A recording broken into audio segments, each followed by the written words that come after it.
This podcast is brought to you by funkytshirts.co.uk.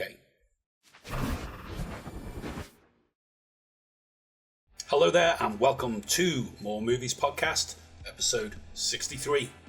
Kodak here tells us 63% of registered voters think we're doing a good job. Hi there, my name is Greg Fisher. As always, I'm joined by my good friend and colleague, Dave Roberts. How are you doing this week? Dave? I'm fabulous, Greg. Watching lots of great films. It's spring. All the exciting trips to the cinema, especially the IMAX. And looking forward to getting straight into it. Absolutely. So this week on the podcast, we're going to be talking about Dune Part Two, which we saw on the IMAX, as you just mentioned, a couple of weeks ago. We're also going to be talking about wrestling movie Iron Claw, British comedy Wicked Little Letters, and then we'll round up by talking about new comedy starring John Cena, Ricky Stanicky. So stay with us. Here we go. So there we go, Dune Part 2, long time in the making. So Dave, you and I went to see it on the IMAX screen in the Red Dragon Centre down in Cardiff Bay, our favourite theatre. What a fantastic experience. It was amazing experience. It is an IMAX film. It is a go watch it in the IMAX. It's obviously filmed on IMAX. It's meant for that viewing experience, not just visually either. The sound as well. It is built for that experience, I feel. I'm sure it'll be just as good at home. I'm sure it'll be very enjoyable. But that effect of seeing it so big in front of you, the sound underneath you, it is spectacular and a well-deserved follow-up to the first part. Yeah, I mean, we went to see Oppenheimer in IMAX. I think that was the one we'd seen before Dune. Yeah. And that was fantastic, but this is more, I think it lends itself even more to the IMAX screen just because there's more action. There's this like science fiction world where he's created these different planets and everything. So yeah, a completely immersive experience. Like you said, the sound as well adds to it. With that great music as well, the Hans Zimmer music. Hans Zimmer. I enjoyed this one even more than the first one. We saw the first one in the same theatre on IMAX, and it was incredible, don't get me wrong, but because so much more happens in this one, because the first movie is kind of like a setup, and then this one is the follow through, so to speak. I mean, within the first week, it already made, I think the first week and a half or something, it already made more than the first film made on its box office run. So people have been wanting to see it. I think, did the first one come out during COVID? I can't remember now. Or around about those times, near the end of it, maybe. It's all a blur, my friend. Too much spice. It is a blur. We've had far too much spice since then to remember.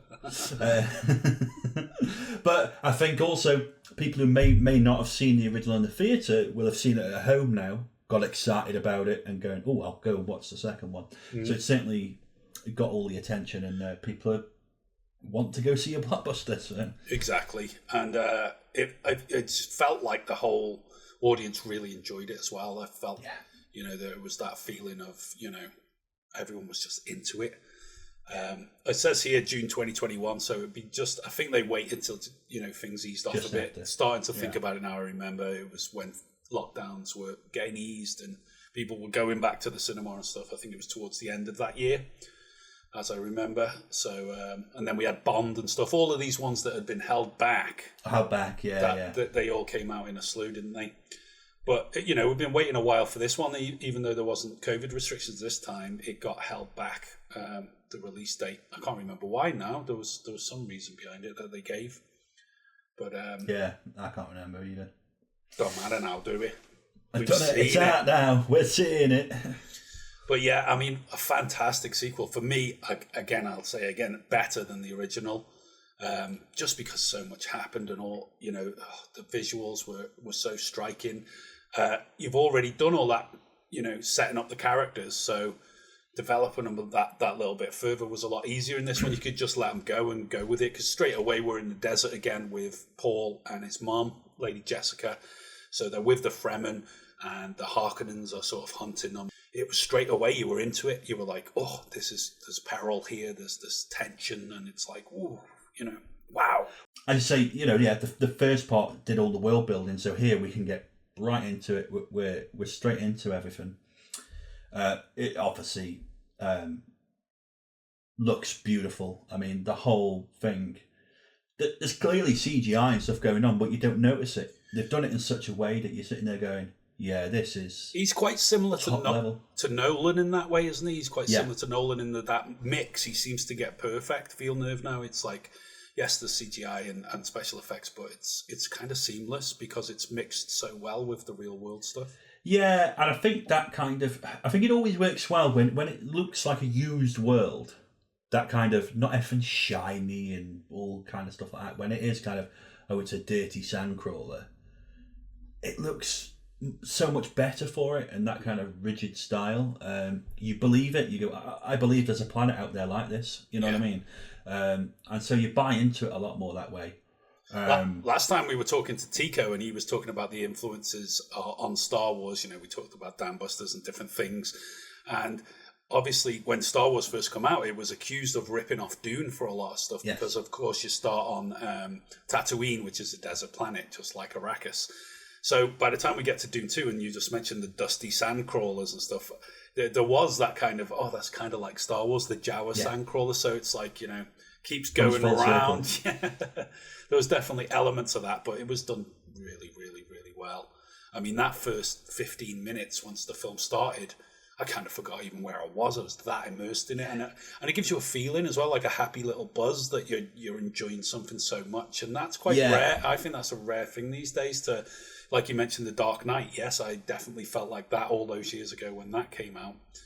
But it's rare. I mean, I said about Oppenheimer, and that was a fantastic film, but I didn't feel quite as engrossed in that as I did in something like Dune. I don't think you're supposed to, because it's a drama. It's something that would translate better to, or not better, but it would translate well to being seen at home. Whereas that experience of seeing Dune on the big screen, especially the super big screen, the IMAX, I think that's what we go to the cinema for. Well, yeah, I think it's a testament to Denis Villeneuve's talent of world building. We saw it in Blade Runner 2049. He did a fantastic job there. We'd obviously seen it in the last Dune, and this really polishes it. That he's very good at setting something out to bring you into it and go, this is a world. Come on this journey with me. I'm going to take you there cinematically, and you do get lost in it, and you believe. Got a great cast as well, so the performances of the cast are fantastic, and the costume and the set design and all these things, but he just takes you into it and you go, wow, yeah, we're there now. Yeah. And you sink into it very, very quickly, which is apt in The Sand. But, you're saying it would have been better than the first film, which I agree. It obviously relies on the first film as well. Yeah, totally. But it's very likely now we're going to get a third film, which Denis Villeneuve has talked about, Dune... Messiah, which will be very interesting. But this will be the second film, and probably, just like Empire Strikes Back, just like The Dark Knight, it's the best of the... I think so, the probably. bunch, Yeah. But that's cool. Yeah. Plus, you never know what he's going to do with Dune Messiah. I was reading something where people said, he's going to have trouble with it because the book isn't that good compared to the first book. But, I haven't read them, so I can't speak to that personally. No. However, there's all sorts of stuff from that universe that he can draft in if he wants to make it more exciting and to see what will happen. But, I mean... There's plenty of other books, yeah. Yeah, lots that came after it. We did an article, I think. I can link it below, Brief History of Dune, basically lists a lot of those books and the video games that came out before... the David Lynch film and all that are in the 80s. So, there is a lot to draw on there. But to go back to this film, you mentioned the cast and everything. Obviously, we've got Timothée Chalamet and Zendaya in the leads. They were both fantastic. For me personally, my favourite characters and actors in it were Rebecca Ferguson as Lady Jessica and Javier Bardem as Stilgar. I love Stilgar so much. This whole thing as it was written, and he's like this almost zealot of a believer. Nothing will shake his belief. Well, And I love that about that character. It was perfect. It was a great character. It's a great performance, and it adds that comic relief that wasn't in the first film. No, absolutely, and it's peppered throughout. But this touches into to something quite funny for me, because I love the philosophical angle from this film about the kind of Messiah complex and the made up religions and followers of the cause and stuff, which is what the kind of book is about, really. And it's a fascinating kind of thing, and they're obviously going to go onto other planets and basically do the crusades across the stars, as they allude to near the end. But there's a line in it where Paul Atreides says, I'm not the Messiah, whatever. It's not Messiah, but I'm not the leader of this religion or whatever. The chosen one, Anakin Skywalker, and he turns around, doesn't he, and says, only the actual chosen one would deny that he is the chosen one. Yeah. And so that instantly made me think of Life of Brian. Now you listen here. He's not the Messiah. He's a very naughty boy. Now go away. Monty Python. And actually, the whole concept of it is very Life of Brian. I'm not the Messiah. Now go away. Oh, I am. Now go away. It's what an experience. I mean, some people have said it was a little bit too stretched out at the start and then rushed at the end. That's some criticism I've seen of it. Again, I'd have to do a sort of home viewing, a second viewing, and everything to really analyze that element of the film, because for me that 3 hours that we were sat in there was just I was just like in a trance, a spice trance, and I was loving it. And that always happens to me when I enjoy a film in the theatre. It's hard for me to have an actual critical opinion of it until afterwards, until you break it down, because I'm just so sort of high on the experience of getting the film for that first time and that format. So there may be something to that, but I think there is, because I did feel the same. It's the one small criticism I'd take to it.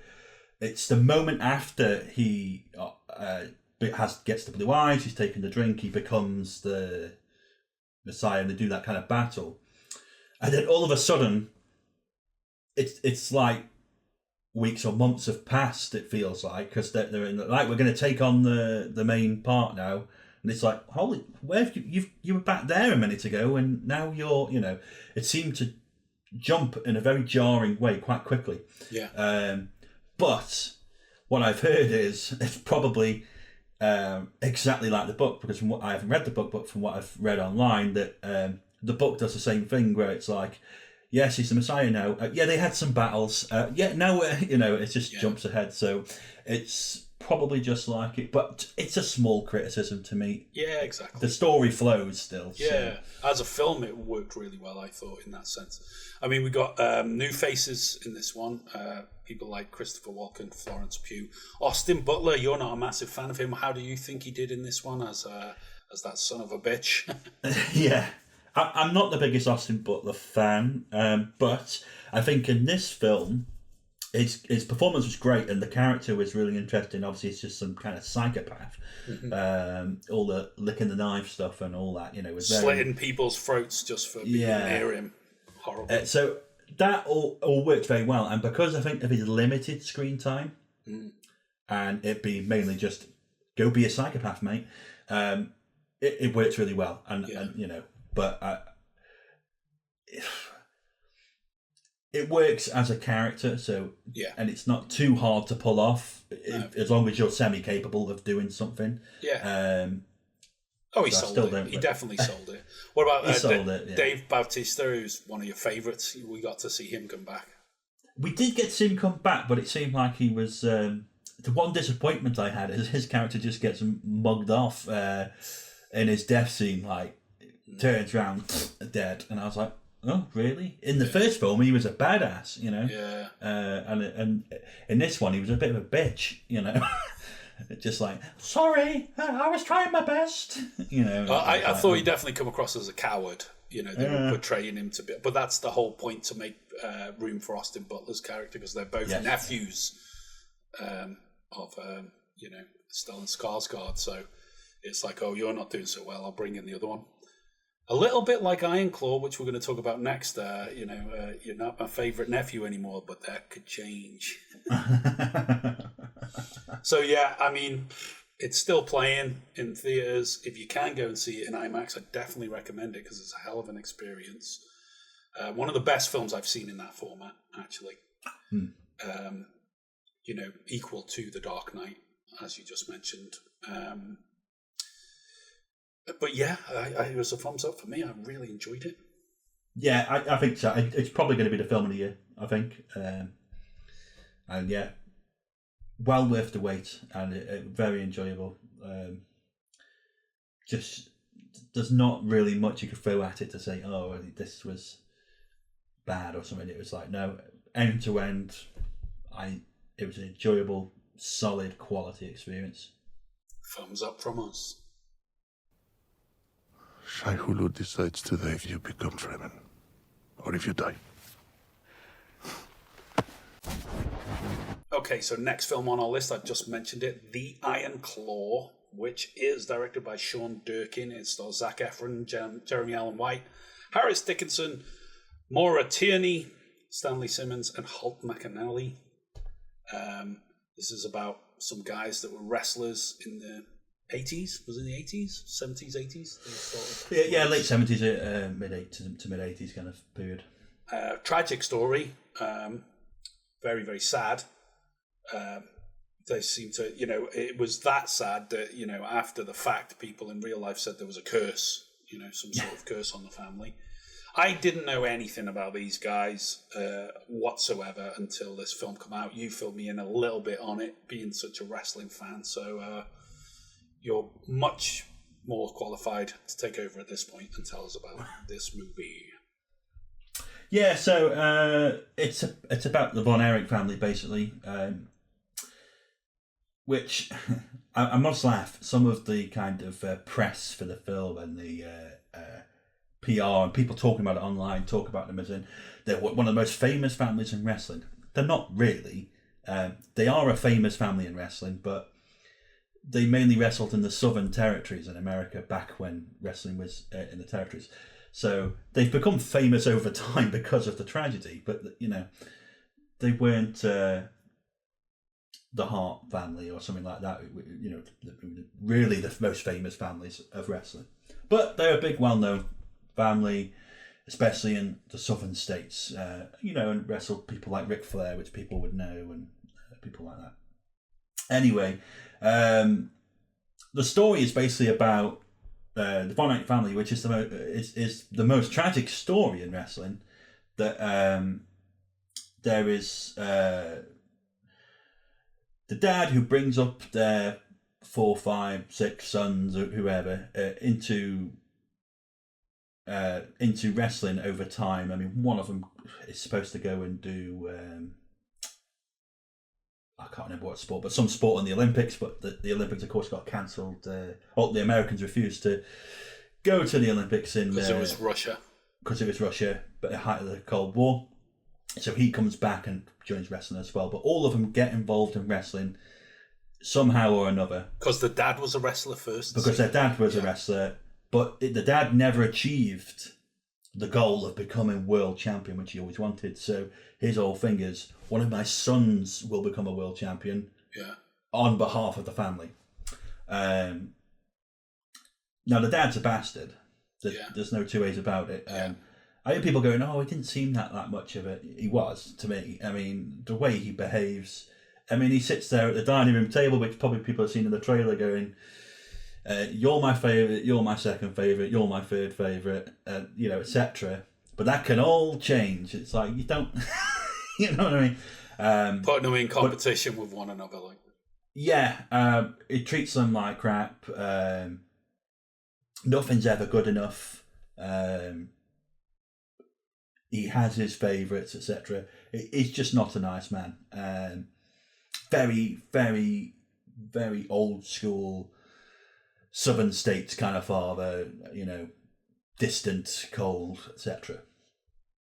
Anyway, all their sons get involved in wrestling, but one at a time, disaster strikes and eventually leads to the death of near enough each of their brothers. There's one remaining brother left. But that is the film. The film is tragedy and sadness after tragedy and sadness after tragedy and sadness.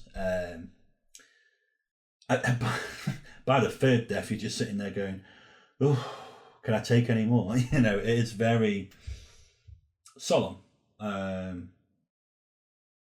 But along the way, we get to see them wrestling. We get to see old 80s America diners and stuff, and the lives and tales of what happens.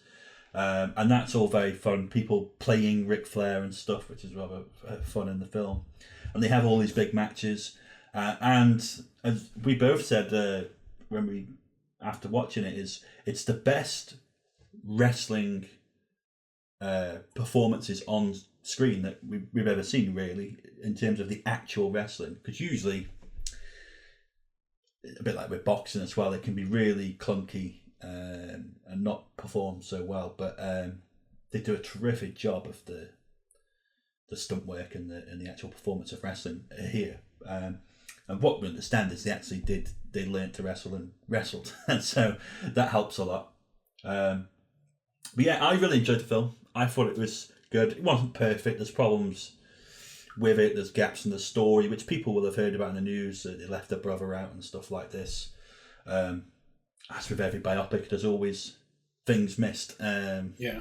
Well, I read they left one brother out, the youngest brother, who also died tragically, but they left it out because they thought, well, one more tragedy, the film couldn't take it. Like you just said, yeah. Oh God, can I take much more? Well, they obviously thought, no, we're not going to put him in. And I can see arguments either side of that. There is an argument, you know, just the thing of cutting things out of the film that are not necessary and stuff like this. There's the argument that should you be tampering with a true story, but for me, how many times I've sat and watched a biopic film of any kind and gone, oh, you missed that bit. That's wrong. We've said that many times, haven't we? When we talk about happens. Aretha Franklin and everything. Nothing is ever as was. No, and there's an argument for you've got to write something that's narratively works and stuff. So there's an argument for why that's done. But I thought it was very enjoyable. I thought the cast was very good, particularly Zac Efron, who was beefed on steroids and looks how he did it, you think? Oh, without a doubt. To turn around that quickly. Come on, half of Hollywood in the Marvel movies is on steroids, so come on. You think he's not doing it for this? I just thought he spent 24/7 in the gym, never left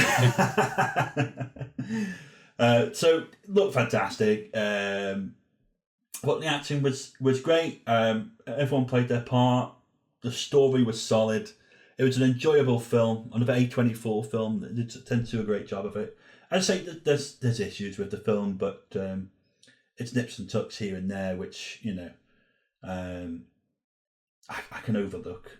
It's nice to see a good wrestling film for once, to be honest. Yeah, I can dig that. I can understand that as you're a fan of the sport and stuff. It's nice to see that sort of representation in these kind of stories. Which begs the question, what we're going to see next? The Hulk Hogan story, the Macho Man Randy Savage story. You know, it's bound to be some that'll be in the pipelines after this. But well, there's supposed to be a Netflix series coming out. I think it's Netflix, which is Vince McMahon versus the United States government, the steroid trial. Now that would be interesting. Okay, I'll take your word for that. I mean, for me, I wasn't as invested in it. Obviously, just not really having had, you know, been a big fan of wrestling. Really, as you know, my wrestling viewing over the years is very cursory. I watched a little bit when I was a kid, back in the Hulk Hogan era, that sort of thing, but never really much. Never got into it like others do. I felt as a narrative, it just some of the tragedies were just skipped over a bit. For example, one of them, I won't say which one, but one of them loses his leg in a motorcycle accident, and that all just seemed to come and go. And then he was suddenly in this, he was in a bummer in his life, in a trough, and so they showed him buying his dad this gun, and it was almost like a MacGuffin. It was like, what's this whole emphasis to put on the gun? And then you find out what what it was all about afterwards. And yeah, it's tragic, but I didn't really feel that sad about it all and I felt like I should have done. Personally, I thought, they skipped over some of it here. I just felt like the filmmaking now was, the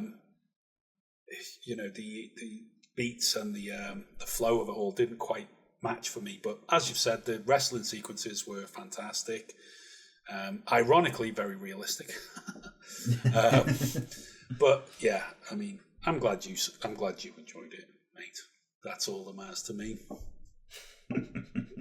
But there we go. Iron Claw. Iron Claw. Thumbs up from you, I imagine. It's a thumbs up for me. I could see why people might not enjoy this film. And is it a... I mean, I wanted to. When we seen the trailer, I thought, Jesus, looks like a well-made film. Like you said, A24, it had that production value, had that sort of look to it. Like you said, Zac Efron was all... But his character he's the one that survives. Like, he's the one that makes it all the way through it. But it's just like the whole time, he just takes everything stoically and he's just got this sort of glazed eye look where he's just like... there was never any... breaking down in tears, raging against stuff. It was very much. But I think that is narratively the effect of the father. The kind of you don't. I mean, the first brother who dies, and they talk about the funeral, and it's like you don't cry. Yeah. You don't show your emotion, yeah, and that's all that. I suppose so. Stuff. But you'd think. I mean, Lily James played his wife, and I thought she was good in it. She made a sort of mark, and you'd think there would be more moments there where he'd kind of use her as his shoulder to cry on. But at the end scene, that's when he does, breaks, and that's I guess the journey, But yeah, there we go. Enjoyable for me. Yeah, it's not perfect, but There we go. Iron Claw. I think it's probably available to watch on demand now, as it's probably moved out of cinemas, but. Great one for wrestling fans, so seek it out. If you've seen it, let us know your thoughts in the comments. It'd be great to know what you thought about this movie. And there we go. Let's move on to the next one. This podcast is sponsored by funkytshirts.co.uk, a t-shirt design brand shipping internationally. Check out their extensive and ever-increasing catalogue of cool t-shirt designs that include collections such as film and TV, retro comics, and funny designs. All products are produced and shipped from local locations as close as possible to the buyer's address to avoid extensive and unnecessary shipping costs, and all t-shirts are made in an environmentally friendly process. Keep it funky and order your t-shirts today. Next movie I'll just talk about quickly. I saw, just before we saw Dune, which was Wicked Little Letters, which is a British comedy that is based roughly on a true story. It stars Jessie Buckley, great Irish actress, our own Olivia Colman, always great, Timothy Spall's in there, and the rest of the cast I didn't recognise, but they were all great. They're all great British upcoming talent, really cool. So basically this is a story of, we're back in the 1920s England, somewhere there, down on the south coast, so post World War One. And Jessie Buckley's character, she's got a young daughter, but her husband was killed in the war somewhere. So she lives in this little terraced house, and she's got this boyfriend as well, who kind of lives with her. And next door to them is Timothy Spall and his wife, and their daughter, Olivia Colman, who's obviously quite a bit older, and she's not married. She's like a spinster. She lives at home with the mum and dad, and they've got this kind of quite, almost Bible kind of upbringing where, everything's right and proper and you don't step out of line. Men are very much in charge. He's like a real sort of patriarch in the house. Everything that's done is done to his exacting details. So they're kind of living in his shadow. Whereas Jessie Buckley next door, she's wild and free. She doesn't clean her house as much. She doesn't scrub the step like all the other women do. She goes out drinking down the pub. She lives at large. The daughter's, running wild a little bit, and much to the chagrin of Timothy Spall and his family. So Olivia Colman starts to form a friendship with her, because they're like chalk and cheese, and I think Olivia Colman's character is like trying to almost save her a little bit, like pull her into the church or something and get her on the straight and narrow. But really, you get this impression that she kind of likes some of the wild ways of Jessie Buckley's character. But they come to loggerheads over something, and then Olivia Colman starts to receive these letters that basically just like hate letters, describing her as a musty old beetle, and worse. I mean, like effing and jeffing, left, right, and centre, all this stuff. Quite hilarious when it's read out. During the film, you're thinking, "Oh my God!" It's because in the context of the time, we're used to all this kind of language nowadays, but back then it was really like, "Ooh." So she's received version of mean tweets. Exactly that, but 10 times worse. So anyway, Olivia Colman's getting these letters, and the father is really cheesed off about it as well. So they're blaming it on Jessie Buckley. So there's this whole thing: is Jessie Buckley writing the letters to her or not? And I'm not going to say what happens after that, because it's kind of like a little bit of a mystery, and there's a court case, and there's all this stuff that happens where you got to find out who was writing the letters and what kind of effect it has. Anyway, it's a comedy. It's really, really funny. It's really well acted, beautifully shot as well, with wonderful music, great costumes, set designs. Really recreates that world. It's very modern in other ways as well, which was great to see. And just a really good laugh. This was one where you go and watch it, and everybody in the theatre was laughing out loud and giggling along and having a great time with it. And I'm sure it'll be the case, for people viewing at home as well. You'll have a good time with this one. It's got its moments as well of emotion and poignancy that kind of ground it a little bit more as well, which is nice to see. Which you need with something like this to offset the laughs. But, as far as a British film's concerned, it's really great. It's directed by Thea Sharrock. So there's a woman director as well.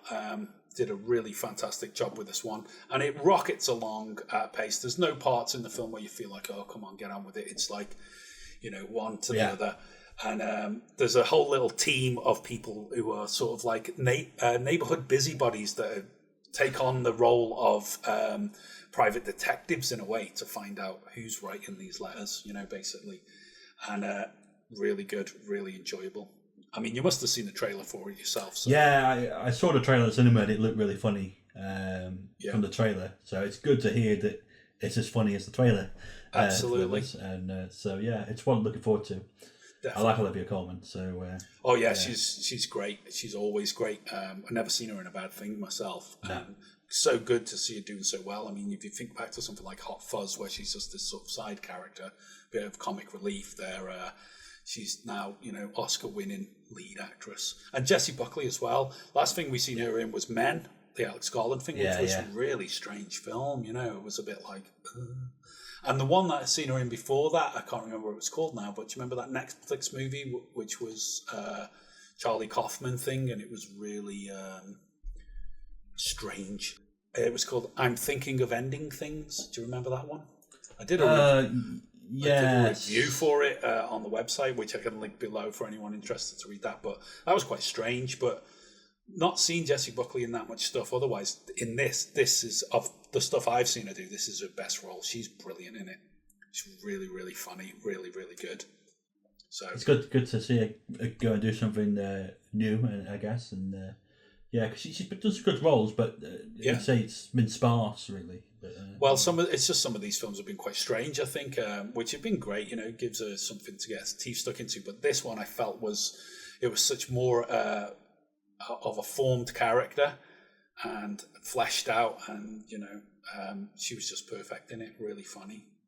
And a great foil to Olivia Colman, who's kind of, very prim and proper. And she's more like, let's have a pint, you fuck off, all of this stuff, being really crazy. So I recommend it. Wicked Little Letters, go and see it. If it's still playing near you, go and see it. If it's on demand, then get hold of it and have a watch. You will be impressed, especially British viewers. You'll have a good laugh with this one. Okay, so the last film on this week's episode we're going to talk about is one of the most recent films we've seen is 2024. It's Ricky Stanicky, American comedy. It's out on Amazon at the moment. You can see it there, playing in theaters also.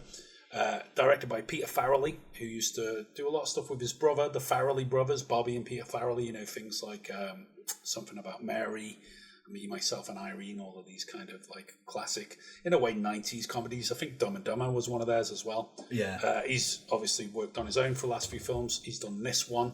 This film's been in development for years. Originally, the lead character was going to be played by James Franco over 10 years ago, apparently. But this is how it is with a lot of films. You know, by the time they've gone through all of their pre-production, you end up with a whole new cast of stars that are going to be in it, etc. So Zac Efron's back in this one.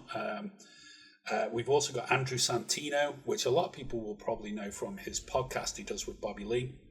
Yeah. And, of course, the great John Cena playing the title character, sort of.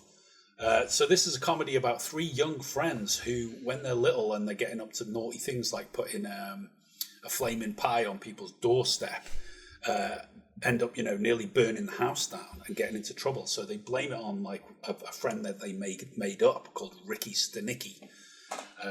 It was someone that they could sort of blame stuff on and get away with stuff. But they carry this in all the way into adulthood to the point where they're lying to their wives if they want to go off on a cheeky weekend to Vegas and have a laugh. It's all Ricky Stanicky's fault. He's the one who invited them out. He's been doing this, been doing that, to the point where, Ricky's got cancer and we need to go and see him in hospital because, this might be...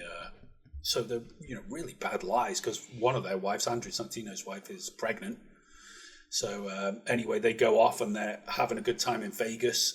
And then they meet John Cena, and his character is like a sort of really down on his luck actor that has actually become a sort of karaoke singer in a way, but he sings songs that would be famous songs, but they've been turned into kind of like changed the lyrics so that they're all about masturbation in one way or another.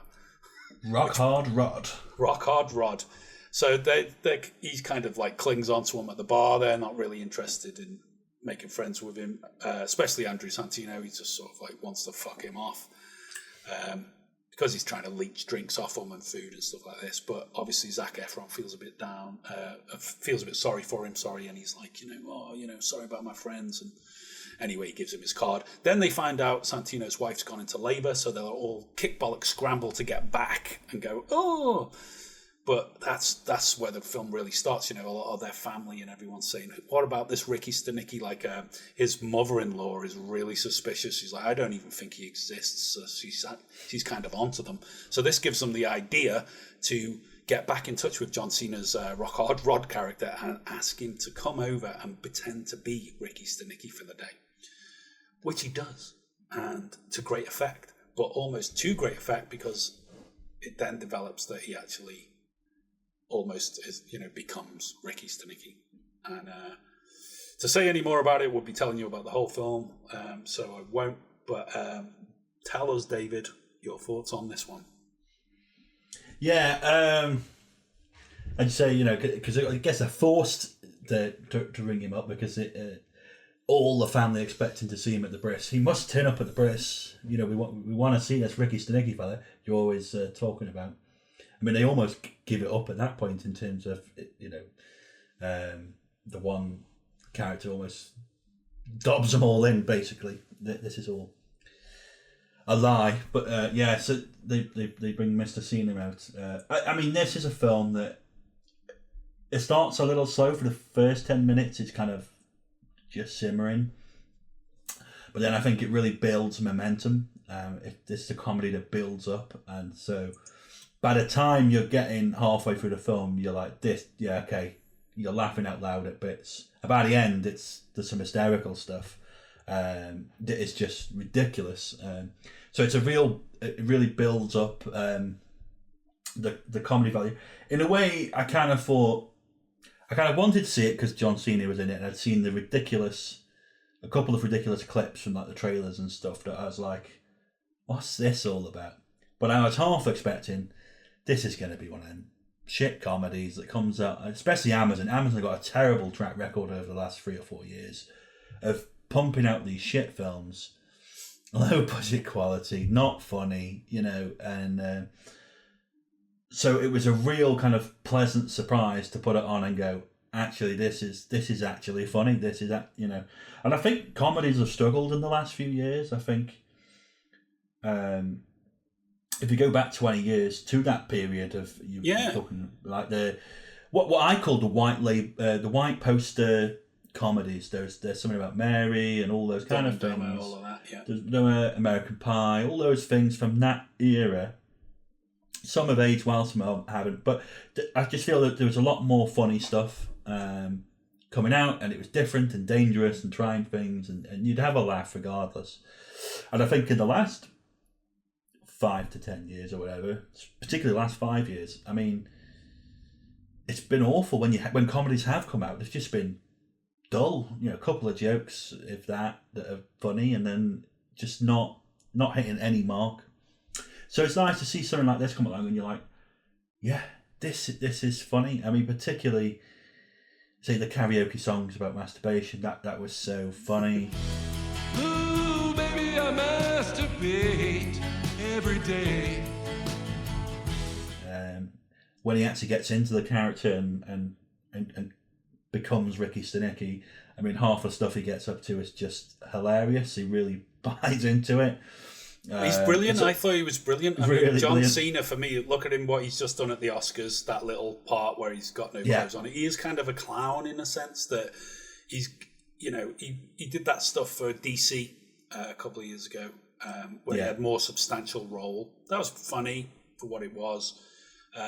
But he's never really had, I think, a role like this, which puts him right in the centre of a film and forces him to do some acting. And as silly as this film is, I felt it really gave him that platform to show his chops. And, you know, besides all the sort of wank joke humour and stuff that goes on in it, there was actually some quite good moments, like his relationship with Jermaine Fowler, who's one of the lads with Zach and Andrew Santino. You know, he sort of gets stuck with him at first, doesn't he? And they're in the flat together, and talking about all this stuff, like Fowler's relationship, how that's going, and it gives this character a chance to show that he's actually is quite a good Mr. Fix-It. He's a positive thinker. He encourages him about his book. Anyway, this character is sort of like, even though they've let him in to just serve a purpose and pretend to be this guy, he actually starts making a difference in people's lives. Their boss, played by William H. Macy, at first they have this really, a conversation where you're like, oh my God, I can't believe you said that to him and stuff. And it's like, there was more to it than I was expecting. I mean, what you just said about, this is going to be one of those films that's, and when you first told me about it, I thought, oh God, that sounds awful. And I think on the surface it does. I mean, even the title Ricky Stanicky, it's kind of like, wow, what's this? And like you said, I've very well put those sort of white poster comedies from that era. It is very much like that. But I mean, one of the things I noticed about the poster for this was an R-rated comedy slapped all over it. And to be honest, I thought it was still quite tame compared to some of that stuff back then. Yeah. But I think there's like a fear from the studios of going as far as they did in fear of the backlash. But then they feel like, we've gone a little bit far, we'll put R-rated on it because it'll sell it. Yeah. And all that. But it's like, as you say, it's not. It's quite tame. Yeah, no, there's nothing in this. This ain't American Pie. If you go back to Peter Cook and Dudley Moore in the 70s and some of the stuff they were coming out with, come on, this is, how many years later? 50 odd years later. And anyway, good on them for doing it. It's nice to see a good comedy come back like this. I thought Jermaine Fowler was really brilliant in it, actually. He was great. Really good character. John Cena was excellent. Andrew Santino, I only really know him from that podcast with Bobby Lee, the Bad Friends podcast. He's a funny guy, but as an actor, I thought he was brilliant. He's a really good comedic actor, and he deserves to get loads of stuff. Yeah, and he's just, even if you watch him in scenes where other people have got the lines, his reaction and his face and how his emotions are portrayed just by being in the moment, I thought he was really talented, actually, and really good. So, props to him as well for it. But it was a surprise to me. That, and Jeff Ross as the drunk rabbi. All right, I consider this a mitzvah, all right? I don't want any money, but I'm keeping the tip. But it's very much that Farrelly sort of humour, isn't it? You know, it is. It is. What I think is very right about John Cena, because most wrestlers becoming actors. I mean, one of the only ones I've enjoyed a lot of is Batista. To be honest, I think he's done a very good job. He has. The Rock was. He has. The Rock was terrible. Hulk Hogan was always terrible coming into acting. And Well, so Hulk far, Hogan makes The Rock look like Marlon Brando, if you ask me. Yeah. But, you know, John Cena so far is disappointed because, you know, the roles he's picked have not been great, or, you know, his agents have picked or whatever. So I don't think it's really worked. I know people liked him in that DC character. I forget his name. But, Yeah, I thought he was... Peacemaker or something. Yeah, Peacemaker. I thought he was good in that. Now, I haven't watched it, so I can't judge for myself. But other people have enjoyed it, so I'm sure I've it only works. seen him in the Suicide Squad one. I know they Yes, did a spin-off series afterwards, which I didn't watch, but I thought he was good enough in that. But yeah, it's like Barbie, you know, they'll just bring him up. Oh, it's John Cena. He's a thing in himself. It's like, John Cena. And he pops up and he does a little bit, like at the Oscars, and you go, ha ha, it's John Cena. But in this, he showed his chops. He showed something. But what it made me think was, now, everyone always bagged... you know, in the wrestling world now, everyone always bagged on John Cena back in the day because he was a goofy, almost kid's clown, you know, who was always doing these silly faces and stuff. And so when it came to him becoming an actor, it was kind of like, you know, and I guess the things he's picked up so far are just really not suited for it. But then you watch him in something like this, and actually all that shtick, which didn't really translate years ago in wrestling, translates well in something like this. It's like, actually take on the roles like this and it'll work. Yeah. Well, like I said to you earlier, I've never been a fan of wrestling, so I didn't really know him from that side of it. I knew he came from that world, but I'd never watched him wrestle or any of the sort of stuff he was involved in there. I've only known him as John Cena, the kind of, you know, like I say, popping up in TV shows or films or little bits on the internet, a lot of memes, John Cena memes and stuff that have come up. But I kind of like him. I thought this guy's quite funny. He's got more to him than just being a dumb musclehead. You know, he's got some intelligence behind it. And this is the first time, even though, I mean, you look at him there on the poster and he's you know, he's dressed as Britney Spears. And he's got no shame. You know, this guy, he just come out naked at the Oscars doing that thing. Like, he just doesn't care.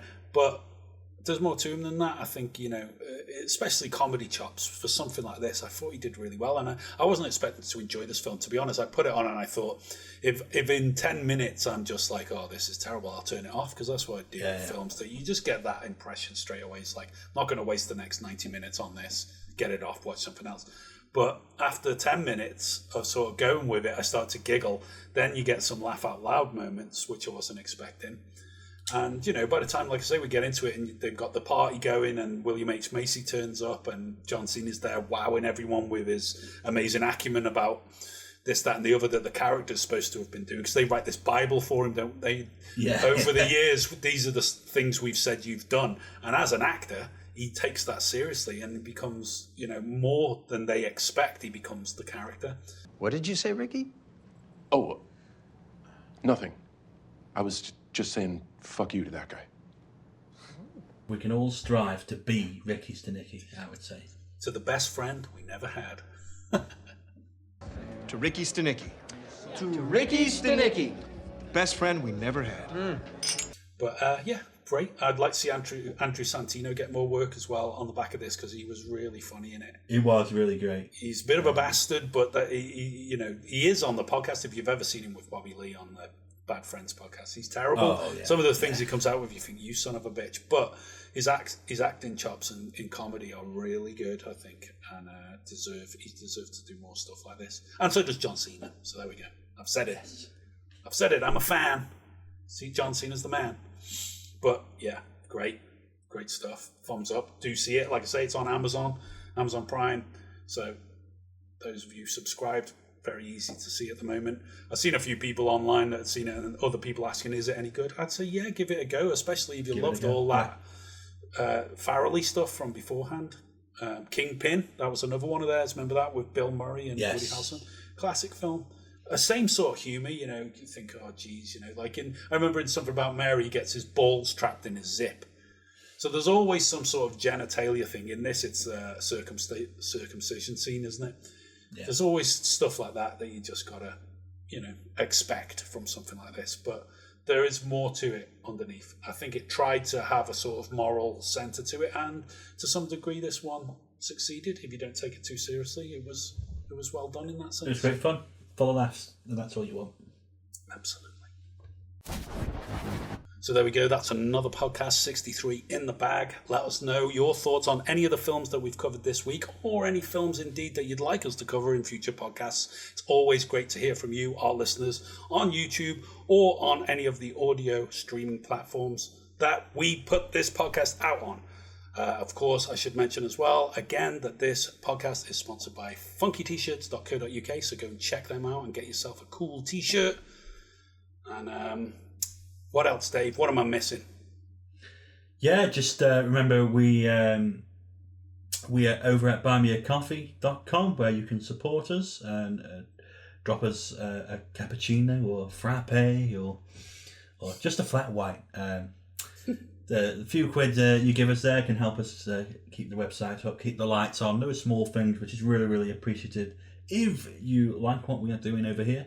And also, if you're a big fan and want to subscribe to us, you can join us over at Patreon and become a patron and give us a few bucks over there, which is always very, very appreciated. Thanks very much to our regular patrons, Michelle and Shane, for being great supporters of us here at More Movies. We really appreciate you. You are top dollar. Thank you very much. We love you guys. We do. We love you. We're also on audio platforms, as I've mentioned, across the board. So Apple Podcasts, Spotify, all of those.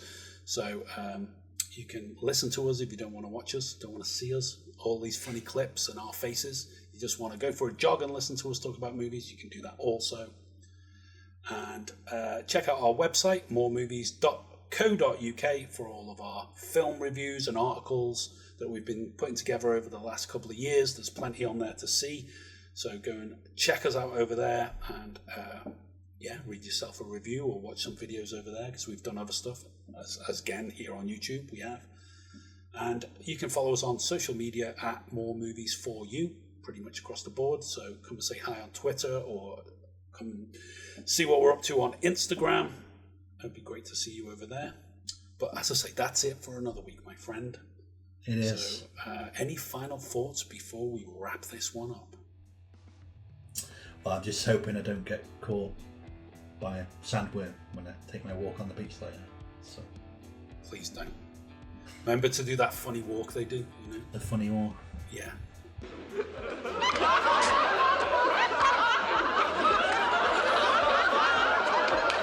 Okay, that's enough from us this week, and we'll be back again with another More Movies podcast. Thanks very much for listening. I hope you're all doing well. Have a great week ahead or weekend, wherever you are listening to this in the universe. Godspeed you. That's it for this video. Let us know your thoughts in the comments down below, and remember to like, share and subscribe right here on YouTube. For more film reviews and articles, check out our website, moremovies.co.uk, and join us on social media at More Movies For You. That's on Facebook, Twitter, Instagram, TikTok, all across the board. You know the score. If you enjoy what we do, please consider supporting us at buymeacoffee.com or join us on one of our packages on Patreon. The links are in the description down below. And for more filmtastic content, click one of the buttons on screen now.